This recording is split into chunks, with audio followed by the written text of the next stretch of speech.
Hi, this is Stephanie Egler, and I am doing a voiceover PowerPoint for the legal implications of nursing. This is Chapter 7. And so on this first power slide, we kind of introduce what does it mean concerning legal implications. And, in modern practice of nursing, um, your book starts out and kind of discusses that nowadays nurses, we are responsible for assessing our patients. We diagnose them, and not as if a physician gives a diagnosis, but more as we give that nursing diagnosis or we identify that nursing problem. And we go on to kind of plan care based on what we identify as a problem. We implement interventions to try to fix those problems, and we evaluate our nursing care. And with that said, we have full legal responsibility and accountability for the nursing actions that we choose with our patients. So we need to be aware that what is our legal accountability? And so I really like this chapter. We're going to go over some different topics, do some examples. But a lot of the research out there has suggested that if a patient feels like they had that they were cared for and they had a good amount of quality care, that they're less likely to sue. So in this PowerPoint, it talks about nurses who wish to avoid legal conflicts need to, number one, develop that trusting nurse-patient relationship. And we talked about that in our communication chapter because satisfied patients rarely complain or sue. We also, a big one that we're going to talk about through this chapter is our Nurse Practice Acts. And they define our scope of practice, and we have to make sure that we are practicing within that scope. And then we also need to be identifying potential liabilities in our practice and work to prevent those. So as we go through, the beginning of this chapter kind of talks through some definitions, and then we'll get into some more of these topics of how we can prevent from finding ourselves in a lawsuit. So as we begin, or you begin in professional practice, it is essential that you understand how the law defines the nurse's legal responsibilities or duties. So the definition your textbook gives for what a law is, it's a standard or rule of conduct established and enforced by government, and it's designed to protect the rights of the public. The next slide kind of talks about types of law, but I'm going to kind of jump ahead. Um, we have several different types of laws. For example, public law is in which the government is involved directly, and it regulates relationships between people and the government. Um, Private law, or sometimes this is referred to as civil law, it regulates relationships among people. So, civil law includes laws that relate to contracts or ownership of property, but it also relates to the practice of nursing, medicine, and pharmacy. Um, and I kind of think about private law or civil law, um, and how it relates to nursing. We have these HIPAA rules. So that's kind of a contract with the patient. They come in, they're aware of their our HIPAA policies, and then if a nurse breaks that, that is an example of a private law or a civil law that they have broke. Um, your book also talks about criminal law, and so criminal law is a type of public law that concerns state and federal criminal statutes, which define what a criminal action is. So it gives examples. Criminal law would be those things you think of and you see TV shows on, like murder, manslaughter, but it's also about criminal negligence. And as we go through this PowerPoint, we're going to talk more about negligence, what's required to prove negligence, because that's a big area for nursing. If we are not practicing in our scope of practice, or if we are not doing things that that a nurse would or should know how to do, then we risk being negligent to our patients. So as we go through again, we will give some examples of that. But I'm going to kind of skip the next slide because I've kind of just given you those definitions. Again, the beginning of the book is full of lots of definitions. But as I said, we will talk more about negligence and the areas that I think are prudent to talk about concerning nursing.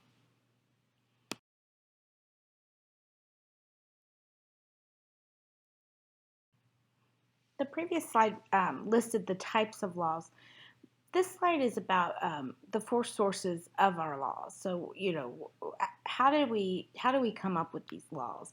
And you have four sources. The first one is your Constitution, or the constitutions, and they serve as a guide to the legislative body.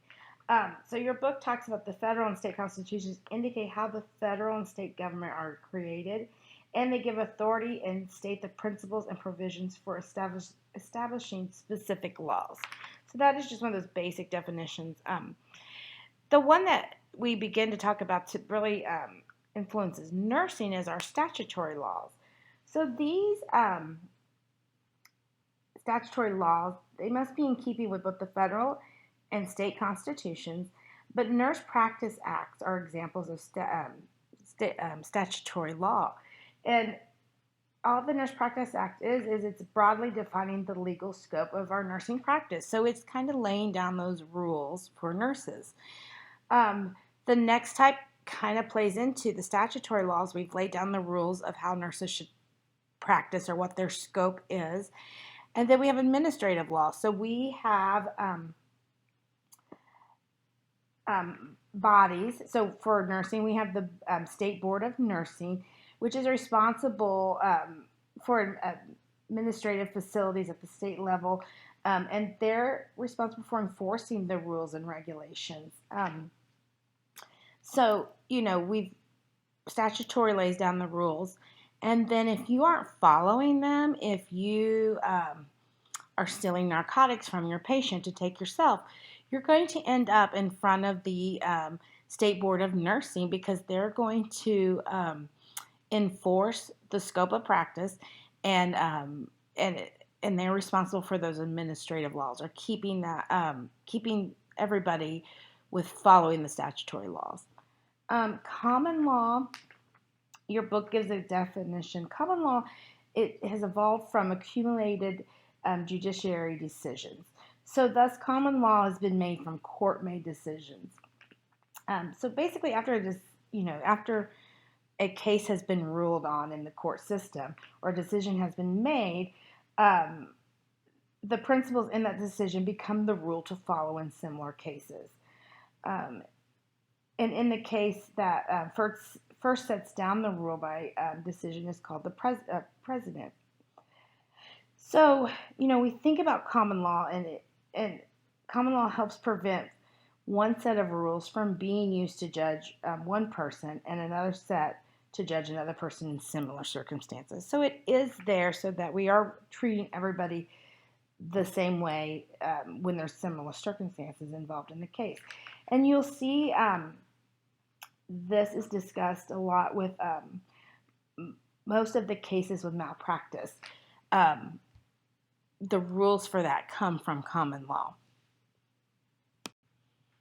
Again, more terminology at the beginning of your chapter. So this is more law terminology, and basically you will hear these terms. And the first one is a lawsuit. What is a lawsuit? And that is just a civil action brought in the court of law. So a legal action. If they feel like you were negligent with a patient, the family may bring a lawsuit or this legal action to the court. The definition for litigation is the process of bringing and trying the lawsuit. So once somebody has placed a legal action against you or a lawsuit against you, then there will be due process, and there will be litigation or trying of the case. The plaintiff is the person bringing the suit against another. And then the defendant is obviously the person who's being accused of the crime. And everybody is always presumed innocent until they are proven guilty. This slide is to talk about professional and legal regulation of nursing practice. So we've already talked about we have Nurse Practice Acts and those laws that govern our practice. And in your course calendar, I think it was the first week, we said to review the Nurse Practice Act for Indiana and to review that scope of practice. And I'm not sure we ever gave you the link. So I have put the link in here so that you can go to that site and you can kind of read through what is included in the Nurse Practice Act. And again, it is a very broad layout of what is defined in there. But we are also regulated through some standards, which are just voluntary. They're not legal, and we're going to talk about that through this PowerPoint. And then we're also regulated through credentialing. So we're going to go through the next 2 or 3 slides and talk about each of those and what those mean. So Nurse Practice Acts.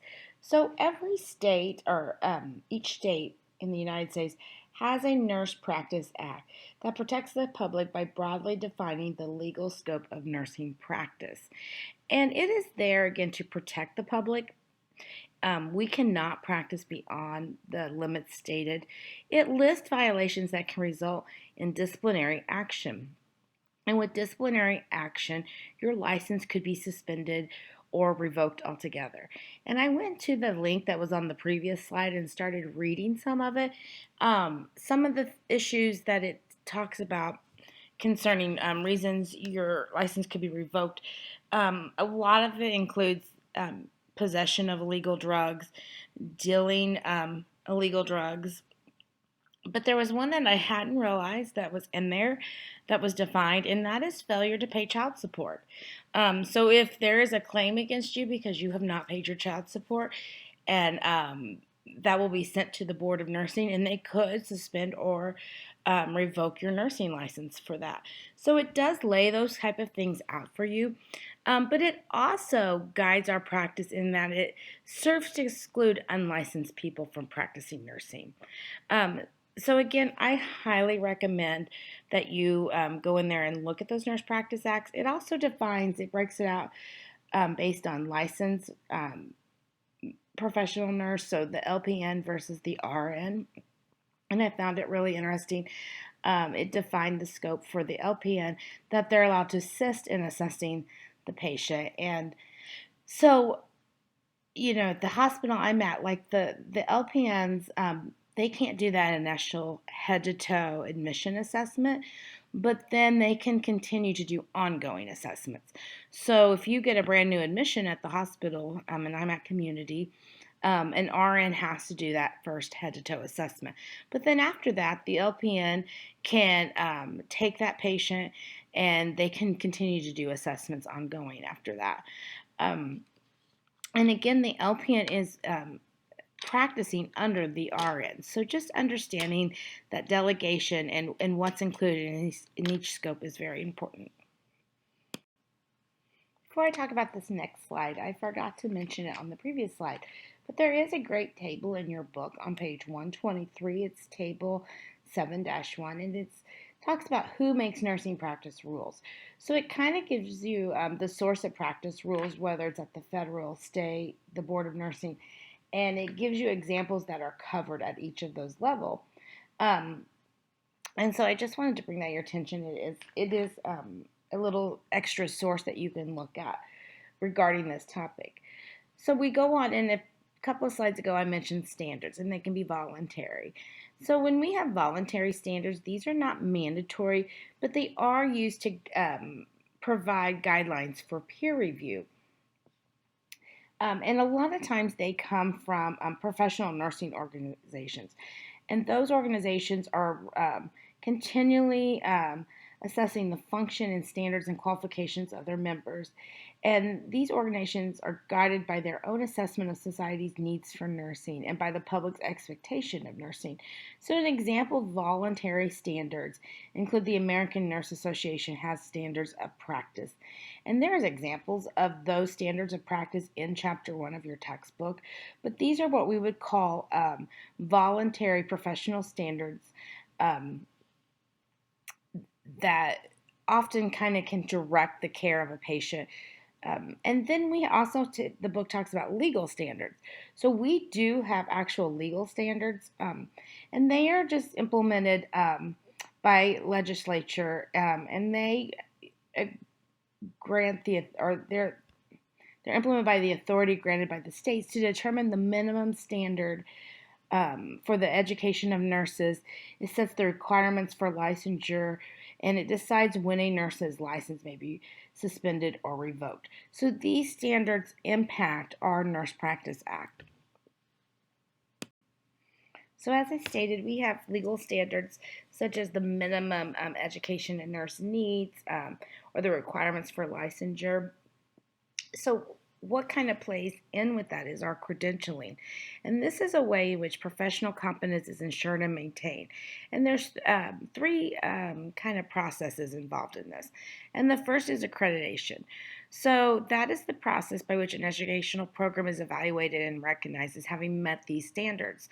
So most schools seek either the NAC or the AAC in accreditation. And again, these are voluntary accreditations. It says it's not a legal requirement to have these, but it is better to attend a school that is accredited, because if we are accredited, for instance, Ivy Tech is an accredited nursing school, we are ensuring that we are making sure that we are meeting the professional competence that is needed for the nursing profession. So again, a lot of times employers will want to know what school did you go to, because they want to make sure you are coming from an accredited institution. The next part of that credentialing, and the first part, or the first step, was the accreditation. The next part is licensures, and candidates must meet a certain minimum requirement to be granted a license. And so we've kind of talked about that is outlined in your Nursing Practice Act. But a license may not be revoked without due process. So drug or alcohol abuse is the most frequent reason for license to be revoked. And again, if that is going to happen, you will get a letter stating, the charge, or, that your license is being suspended or possibly revoked. And you will be allowed to have due process to defend that. Other possible reasons why your license may be revoked include fraud, deceptive practices, possibly, negligence again. Or, if somehow you've demonstrated physical or mental impairments. The third step of that credentialing is certification. And that's the process by which a person who has met certain criteria established by non-governmental associations is granted a recognition in a certain practice. So, we talked about those voluntary standards from different professional organisms. So different professional organisms also have programs where you can continue your study and take certification tests and have those extra credentials. And so some examples here are the American Association of Critical Care Nurses. They offer extra credentials. I've seen in hospitals, there's been educators who specialize in diabetes, and they may take some extra courses or study and get some certification behind that. And that just means that they are have advanced knowledge in that special area. So a certification is good to have. I think I already hit on this a couple of slides ago, but as I said, there is due process or due cause for revoking a license. So there's always a letter that I said was sent out. It's notice of investigation. You always will have a fair and impartial hearing regarding the investigation and what they want to do with your license. And then a proper decision will be based on the evidence that is presented at that. So very similar to our own legal system, that is how it works with your licensure. Your book goes on to discuss criminal law. And, at the beginning of the chapter, we went over a lot of definitions of concerning what a law is and the different types of laws. And we hit on criminal law just slightly.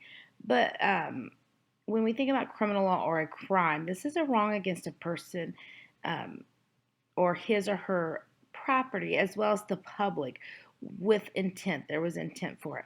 The government usually prosecutes this, and there's two levels of it. It can be considered a misdemeanor, which is a lesser charge. It's punishable by fines, or imprisonment of less than 1 year, where a felony is a more serious charge and it's punishable by imprisonment for more than 1 year. And your book talks about a tort as well. And so this is a little bit different than the crime, and it's a wrong committed by a person against another person, or his or her property, and it's more of a civil matter. So the tort is the subject to action in a civil court, and usually with damages being settled with money. So this can be intentional or unintentional, and this is where we get into negligence. So if it's intentional, that might be considered assault, invasion of privacy. Right there is your HIPAA violations, false imprisonment. So if we had the chapter of restraints, and we always try to not use restraints, and at times it is needed for the safety of the patient. But if we are putting restraints on a patient because we just don't want to deal with them, that's false imprisonment. And then as far as torts, unintentional acts of negligence. And so we're going to talk about, what that means and what has to be proven for somebody to be liable with that. And that is in a couple of slides coming up. But just be aware the difference in those, and sometimes negligence, if it's bad enough and it caused a patient to lose their life, you may see the patient even be prosecuted for a crime of murder or things like that. So there's a fine line, and they are interrelated. So this slide is just giving you examples of intentional torts. And again, I'm really bad about kind of already talking about a few of these on the previous slide, and then they're listed here for you. But intentional torts, assault and battery, forcing care or treatment of a competent patient. So if a patient, or every patient has the right to refuse treatment, and if you if they're competent and able to make that decision, and you force that, that could be considered assault or battery.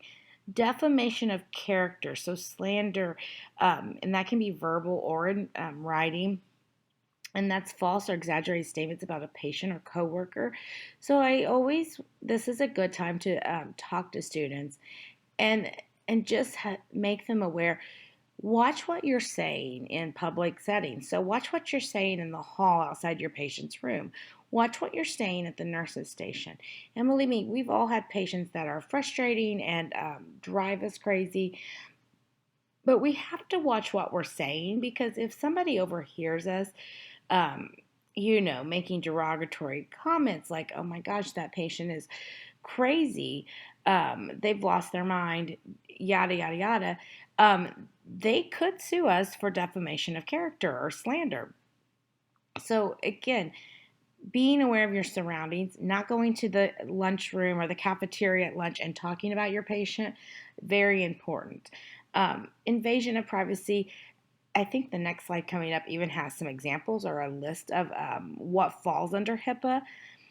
False imprisonment, I just mentioned that. Restraints, holding against will. If we're not using restraints in the correct manner, if we're not following the procedure for applying restraints, checking those restraints and removing them, we could be false imprisoning, or doing false imprisonment to our patients.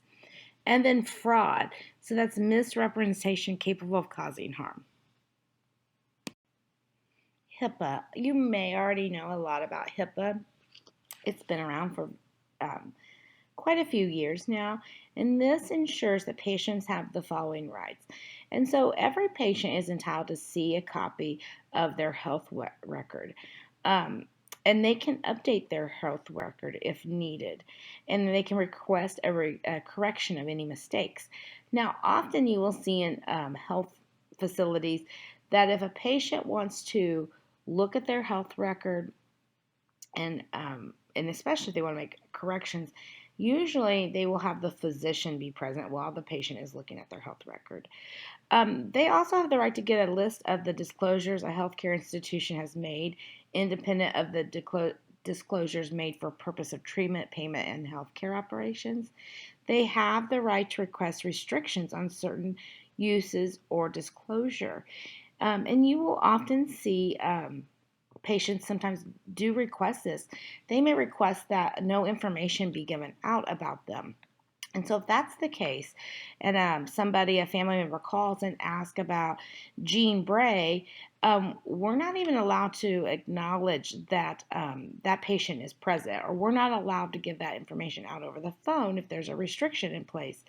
And sometimes facilities will have a password for the family member so that they can call, but that person has to have the password in order to get any information on their loved one.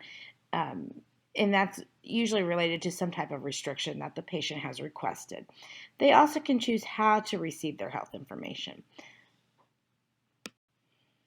So this is the slide that I think is very, very important for students to review this information. And that is that there are certain acts by nurses that could constitute invasion of privacy and break HIPAA rules.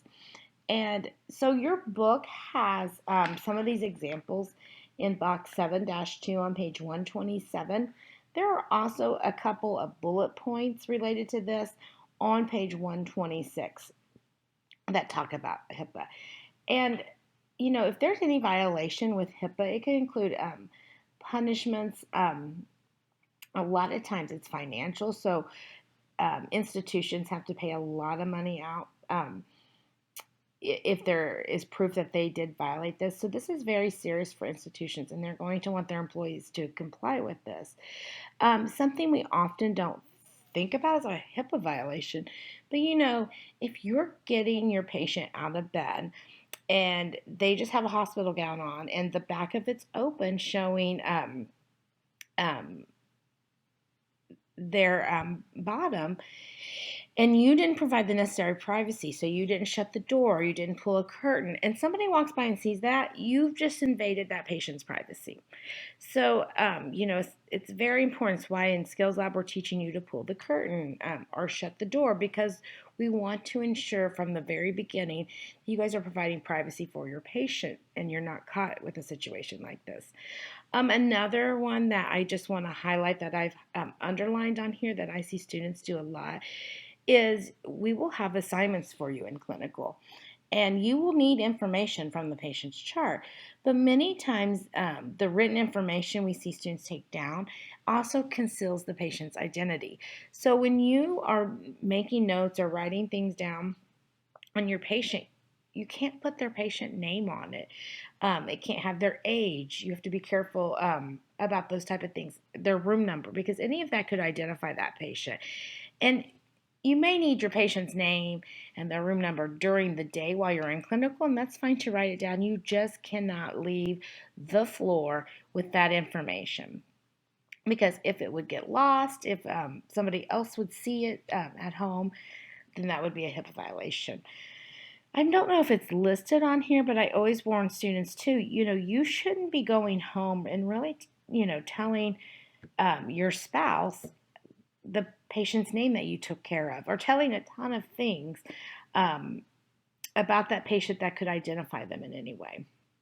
Likewise, I kind of hit on not talking about patients in a very public area, such as an elevator or in the cafeteria, because again, anybody can overhear that, and that would be considered a violation. So I really want to stress, I think students should really look at this information and be knowledgeable with it. So we're going to talk about unintentional torts on this PowerPoint, and that includes negligence or malpractice. And that's performing an act that a reasonable, prudent person would not do.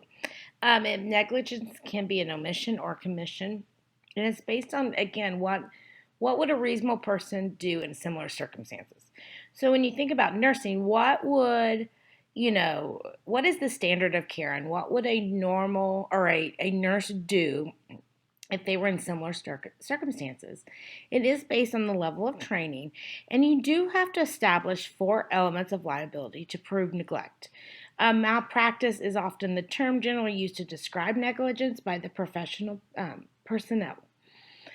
So the next slide, we're going to talk about the 4 elements of liability. But what I want you to take a minute and do before we move on to that next slide is I have put a link up here. It is a ZDog video.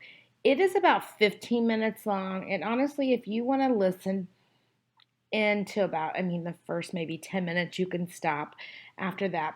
But it is about a medication error that happened at Vanderbilt concerning a nurse. And I think it really drives home the point of the element of liability, which we're going to talk about in the next slide. So before you move on, copy this link on your computer and go and watch this video. So I hope you took a few minutes to go and watch that, video. It is fairly long, but it is a great example of negligence that happened and how safety measures did not work. And ultimately, yes, should the hospital have had that medication in the Pyxis machine for anybody to get? Should the nurse, should staff be able to do the overrides? There was a lot of breakdown in the safety measures in place for that man, but ultimately it was a person who did not take the time to check their medication and did not take the time to monitor their patient, and it ultimately caused this patient to pass or to die. So, as I always feel like this is a great video to kind of drive home a point as you're going into the skills lab and you begin to learn how to administer a medication. And you're going to be talking about the 6 rights that you check and how you check them 3 times on the patient before you ever administer that medication. So you're always checking for, do I have the right patient? Do I have the right medication? Do I have the right dose? And on and on and on. And you're doing that 3 separate times. And you should be checking that medication. Is this the correct, order for this medication? So you're checking that with the physician's order.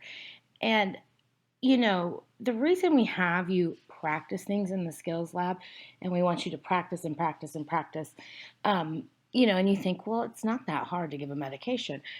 But, the more you practice something, the more it becomes remote memory for you, and you just do it when you get out and practice as a nurse. And what I've seen students do is they will practice for this competency in skills lab as far as, we're going to check you off on medication administration, and they practice saying what they're supposed to say. So they practice saying, I do have the right patient, I do have the right medication, I have the right dose, I've checked the doctor's order, um, and they do it at the right times within the competency. But they're so busy practicing just saying those things at home, but are they actually looking at the medicine? So I once had a student one semester, and she failed the competency because she was supposed to give some potassium, and the order was for 40 megaequivalents, which is how the medication comes. And she kept saying, I have the right patient. I have potassium. It is 40 megaequivalents. And, before she went to actually give the medication to the patient, I even prompted her several times and said, have you done everything you need to do with that medication before you administer it?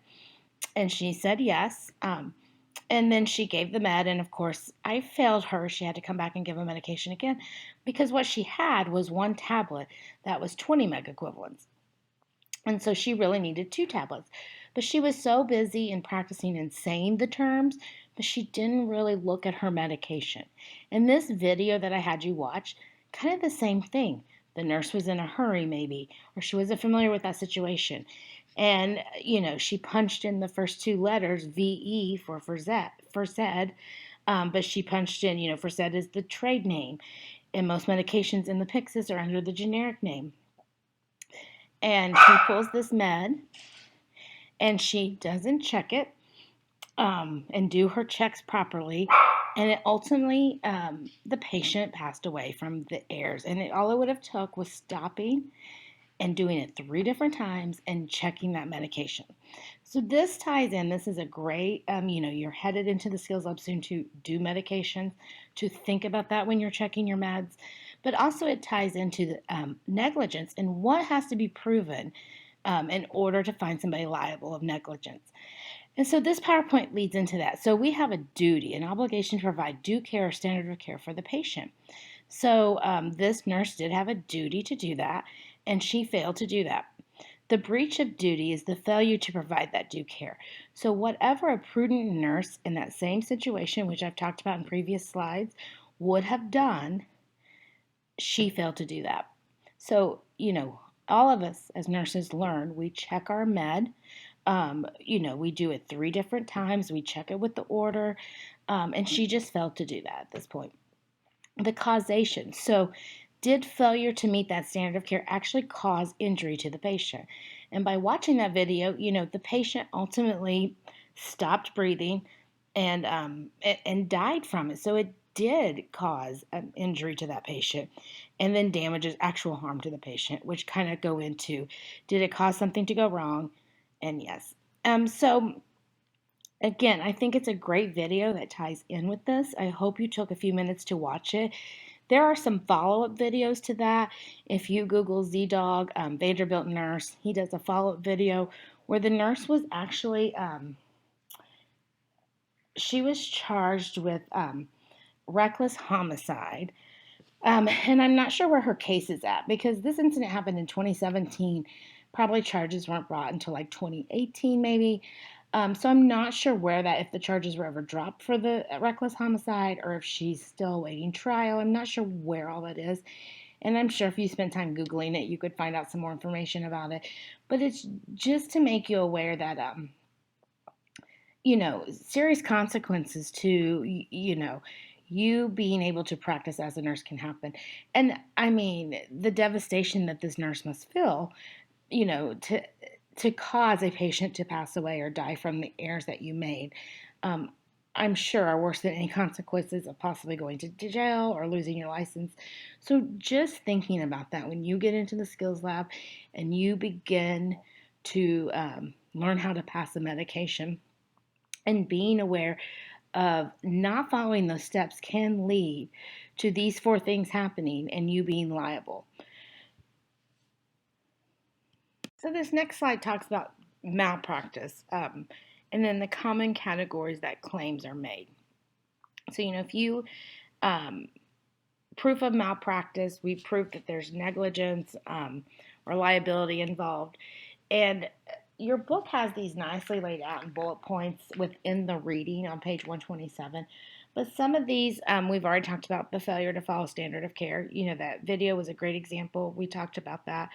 Failure to use equipment in a responsible manner is another one. And it does give you examples with these. So for that one, it says you attempt to use a bariatric patient lift for the first time without getting help and the patient falls. So you may be negligent in that situation. Failure to assess and monitor your patient.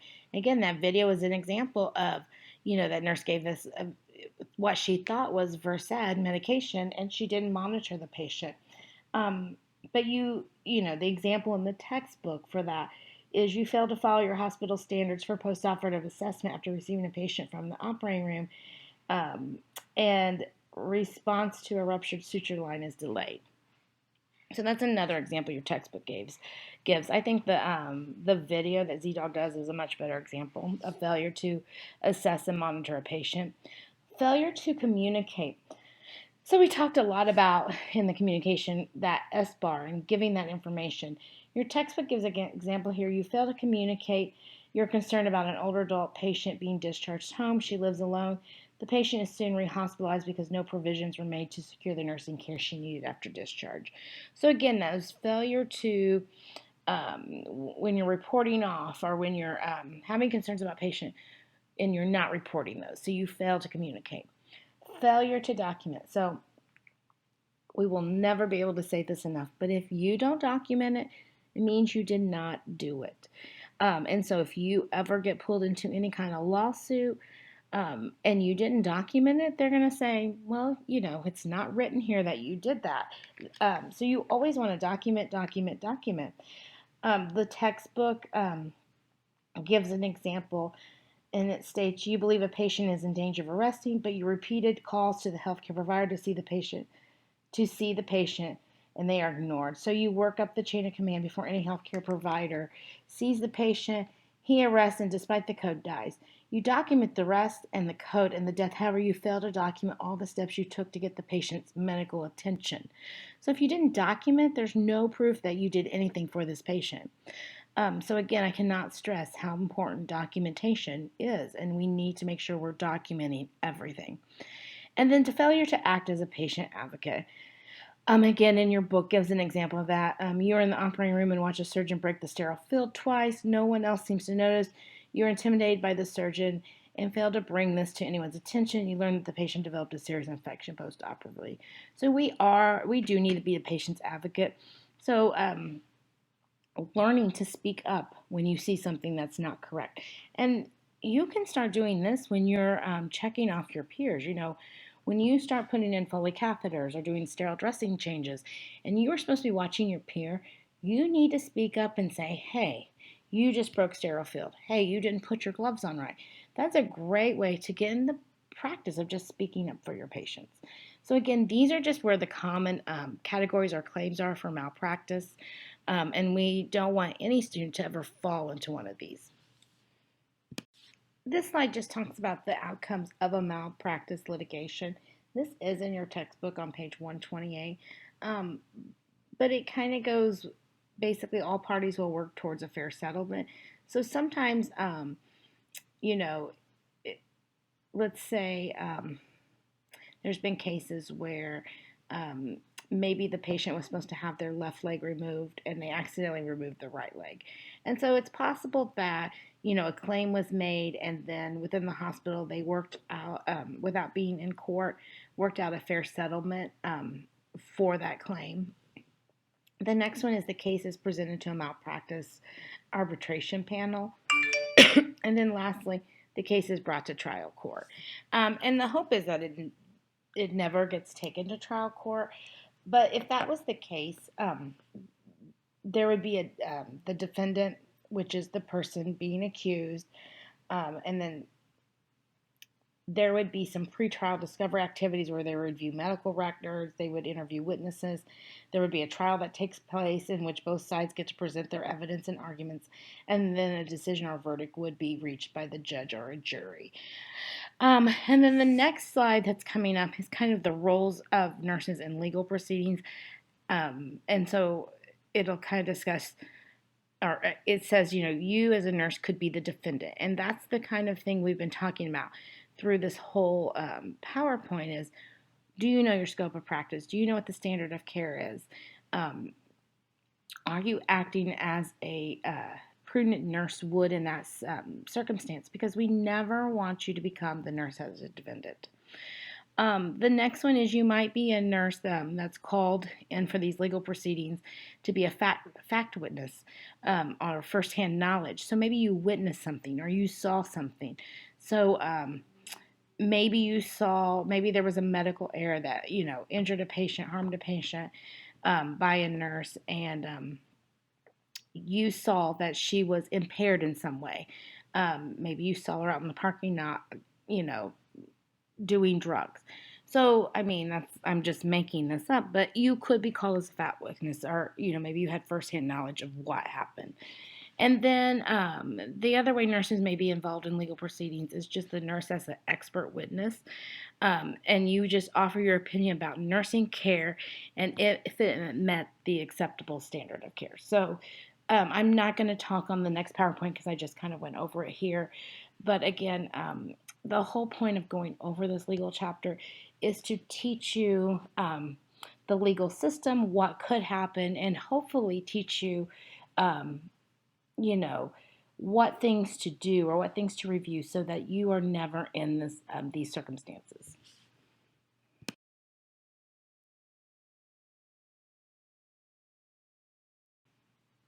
So I skipped over that last slide. There wasn't any voice recording with it.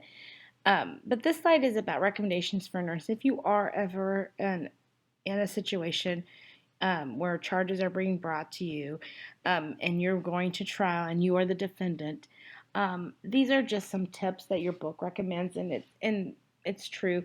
You don't want to discuss the case with anybody that's involved in it. So your coworkers, the physicians, you don't want to do that. You don't ever want to alter patient records. That's why it's so important that you document, but you can't go back in and say, oh, I forgot to document that and I'm going to add it now. No, you can't go in and alter patient records. You need to cooperate fully with your attorney. You need to be courteous on the witness stand, and you don't volunteer any information. You only answer the questions that are asked of you. So the next 3 slides are all legal safeguards for nurses. Well, the next 2 are legal safeguards for nurses, and just the third slide is safeguards to competent practice. So I'm kind of hit on these. Your book starts discussing this, and it's several pages long. It starts discussing on page 130 and goes, like I said, several pages into it. And I'm going to kind of hit on the more important ones. So again, we've talked about competent practice. But informed consent, there's a few slides later, we're going to talk about what's involved in informed consent. But if you are getting consent for an EGD or some type of test, you have to make sure your patient is competent to sign that consent. And we'll talk about that again in a few slides. And so making sure that your patient is able to sign that consent is a good legal safeguard. Patient education. I cannot stress this enough. You're responsible for educating your patient. So we're going to talk about nursing process, and I always laugh because students will be like, oh, my patient's going home today, and there's nothing wrong. I can't find any nursing problems or nursing diagnosis. But every patient that's going home requires discharge teaching or patient education. So they automatically have a knowledge deficit because they don't know what's expected of them or what they're supposed to be doing when they get home. And it is your job as the nurse to provide that education and then to document that you did provide that education. Within the hospital, it's your job, if you're going to give your patient incentive spirometer, to sit there and educate the patient that you taught them how to use it. And then you need to document that. So it's very important. That is a legal safeguard. If you are documenting, if you're providing a patient education and you're documenting it, you are going to be legally safeguarded with that. Following the physician order and questioning it when it doesn't sound right. If you get an order for morphine and it sounds like an unreasonably high dose, are you calling the physician saying this doesn't sound, like the correct dosing for this patient? It sounds too high. Are you calling the pharmacy and saying, what's wrong with this medication? And following the chain of command, if you really feel like this medication should not be given to my patient for whatever reason, but also making sure you're following those orders correctly. That video again points out that nurse that pulled the wrong medication and it ultimately killed that patient, she didn't check the med with the patient's orders or the physician's orders. Delegating the nursing care and accepting that care. So are we delegating correctly? We kind of mentioned delegation, but you're delegating to an unlicensed personnel those vital signs. You're still responsible for those vital signs on that patient, so you have to follow up and make sure they were that the person did get those vital signs. And if you're questioning them, you need to go in and get another set yourself. Same with PNs, understanding what can be delegated to you and what can't. I mentioned in the Nurse Practice Acts, it says that, LPNs aren't supposed to do that initial head-to-toe assessment, but then they can do follow-up assessments after that. So if a nurse, an RN says, hey, I'm giving you in this admission and you're fine, you can go ahead and get the head-to-toe assessment. You need to stop and say, no, that's not under my scope of practice. I need you to get it, and then I'll, follow up after that. I've already hit documentation really hard, the previous slide. Appropriate use of social media. This falls into HIPAA. If we're not using social media correctly, we can be liable. We can, be sued for a HIPAA violation. So making sure we're not posting things about our patient on social media. Making sure that, we're not taking pictures and posting those type of things. The second slide talks about, and I'm just going to go ahead and talk about it here and then not put audio with it. Having adequate staffing. If you come in and you feel like you are being unsafe because your patient load is too much, it may be time to look for a different job, because that could be putting your license at jeopardy if the facility doesn't have adequate staffing. Um, Making sure, so this is a good time to talk about incident reports. So should an incident come, and this happens a lot, you have a patient who, I'm giving an example, is at high risk for falls, and you've set a bed alarm, um, but somehow they've still gotten up and they fell before you could get into the room. It doesn't mean you're liable or negligent, but you should fill out an incident report. And an incident report is, you know, you want to know, what you observed or saw or what you didn't see happen. You want to, assess your patient afterwards and kind of document that. You want to call the physician and make them aware. You'll usually call a family member too, just to make them aware. And you file that with your facility. That never is put into a patient's chart. When you're charting on the patient, you can chart. Patient fell and kind of chart your head to toe in their documentation, but you don't want to, you don't need to put in that documentation incident report file. You don't need to do that. But we do need to fill out incident reports because we look at those to improve patient safety. We look at those to improve our care. So if we start to see, incidents of falls and all these patients had bed alarms on, we're going to start to question what's going on with that brand of bed alarms, or do we need something else in place? Like a community's recently gotten these, I think they're called safe sitters, which are like cameras monitoring the patient. So we need those incident reports filled out for that reason. Um, Understanding your student liability. So when you are in practice, the same kind of scope of practice or student liability falls with you. If you go in and a lot of times with skills and things where there's certain things that you have to do with an instructor, and let's say you don't follow those rules. So one of the rules is if you're going to put a Foley catheter in a patient, you go with your instructor to do that. Let's say you don't follow that rule. You go in on your own, you put that Foley catheter in, and the patient gets a COTI or UTI afterwards, possibly because you broke sterile technique, but no one was really watching you. You could be liable, and it would not be your nursing instructor, it would be you yourself, because anybody under those other, it's that standard of care, what a prudent person would do in that situation. So a student would take their instructor with them to do that. So understanding that student liability, that you are still liable for your actions. And so if you want, you can look over this next slide, kind of hit on a few of them there, and then we're going to go on to safeguards to competent practice on slide 25.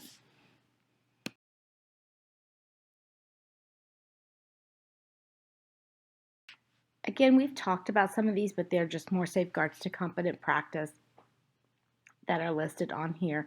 And again, we've already said developing and maintaining that interpersonal communication with that patient, that nurse-patient relationship is very important. But respecting your legal boundaries in practice, we've hit on that. Following your institutional's procedures and policies.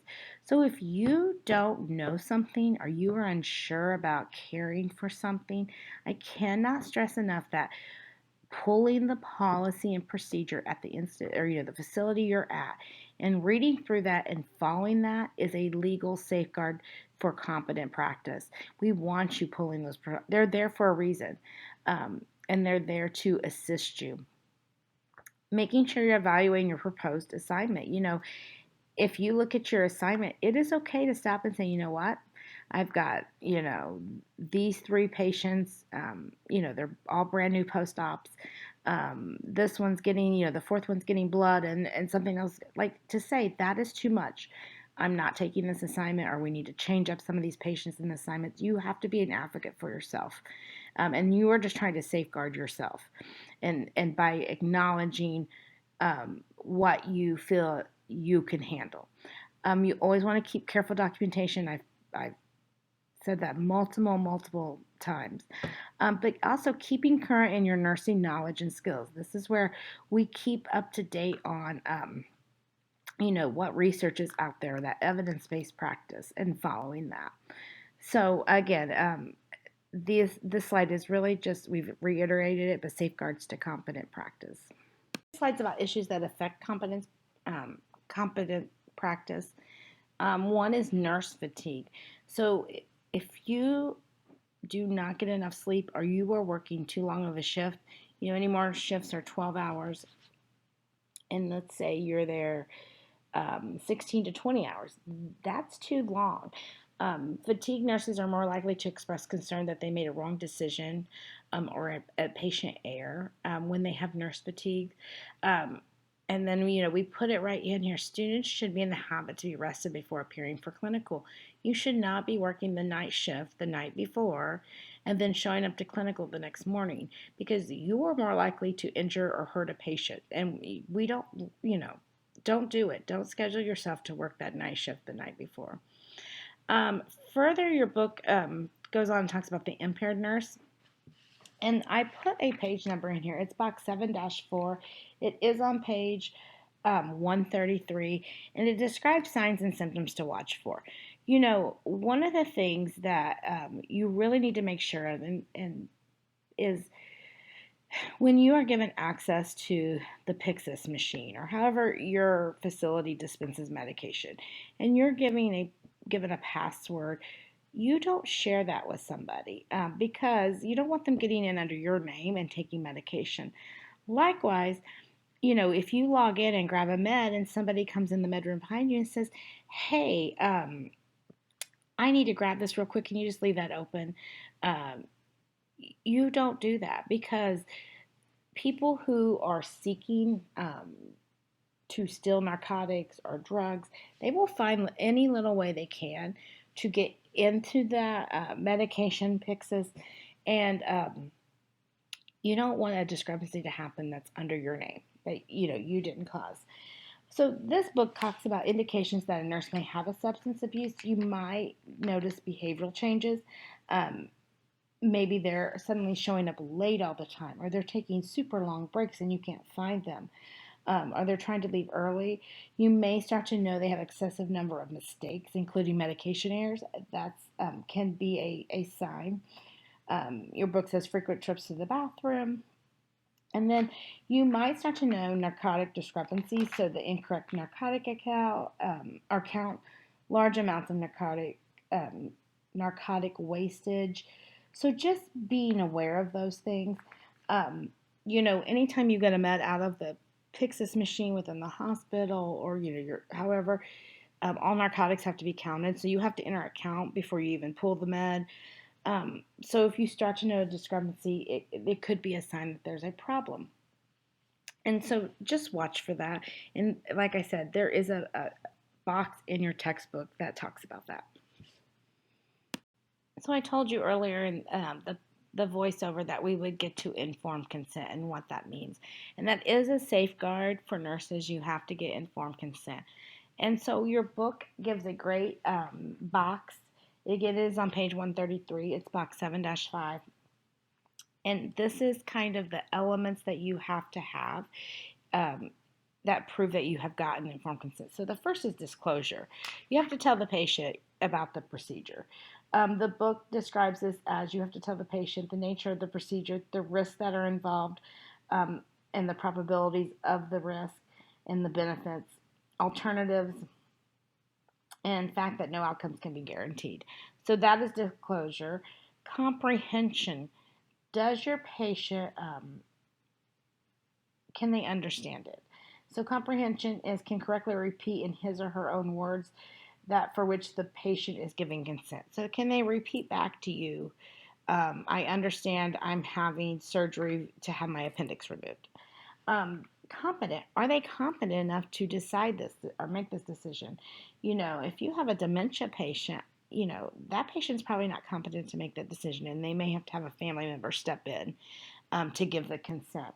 So your book defines the competence as the patient understands the information needed to make the decision and is able to reason in accord with a relatively consistent set of values and can communicate a preference.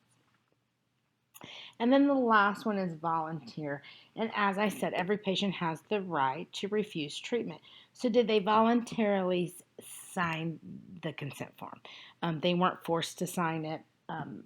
All their questions were answered. They were competent. So you need all four of these elements in order to have informed consent. And if there's an element missing, let's say you did have a patient because you didn't have, you didn't want to wait and take the time to have a competent family member come in and sign consent. So you had a confused dementia type patient sign their consent form. Well, they weren't competent, so you didn't have that element. So, then you would be at risk of being liable if anything happens. So we want to make sure you understand what these elements of informed consent are for. And again, they are in a box in your textbook, box 7-5 on page 133. The rest of the things going in, I'm going to hit on information contained in an incident report, slide 31. The rest of your book talks about different things like types of risk management programs, and different safety programs. And I'm not going to go too in depth with that. So the last slide you'll hear me do a voiceover is on slide 31.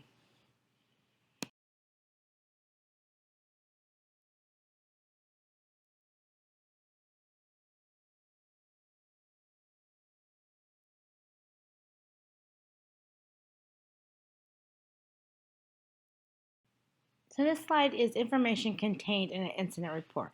And so I talked about that a little bit when I said there's legal safeguards and you always want to fill out an incident report if something happens. So this is the information that goes into that. You always want to give the complete name of the person and the name of witnesses that saw anything, if there are any, a factual account of the incident, the date, time, and place the incident occurred, pertinent characteristics of the person involved.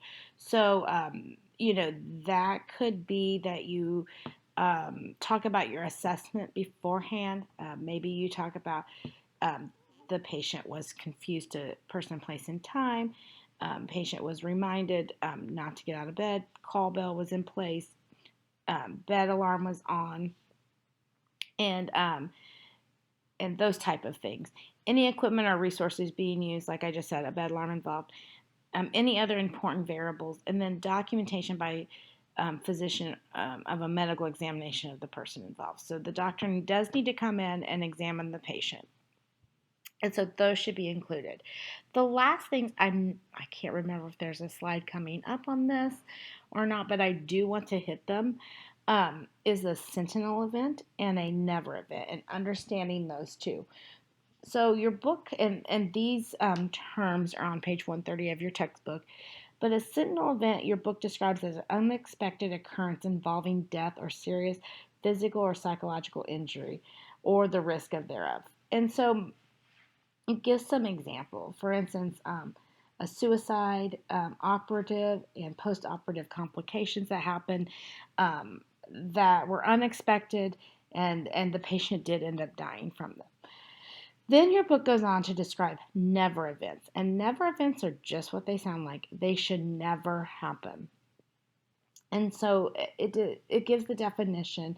It's a serious reportable event, extremely rare medical errors that should never happen to a patient. These are termed never events. And those errors can be surgery was performed on the wrong body part or on the wrong patient. Perhaps they left a foreign object into the patient. So those type of things. And so, the case the video we watched, the Z-Dog video. So the never event was what happened to that patient never should have happened. But it also was a sentinel event because it ultimately caused that patient to die.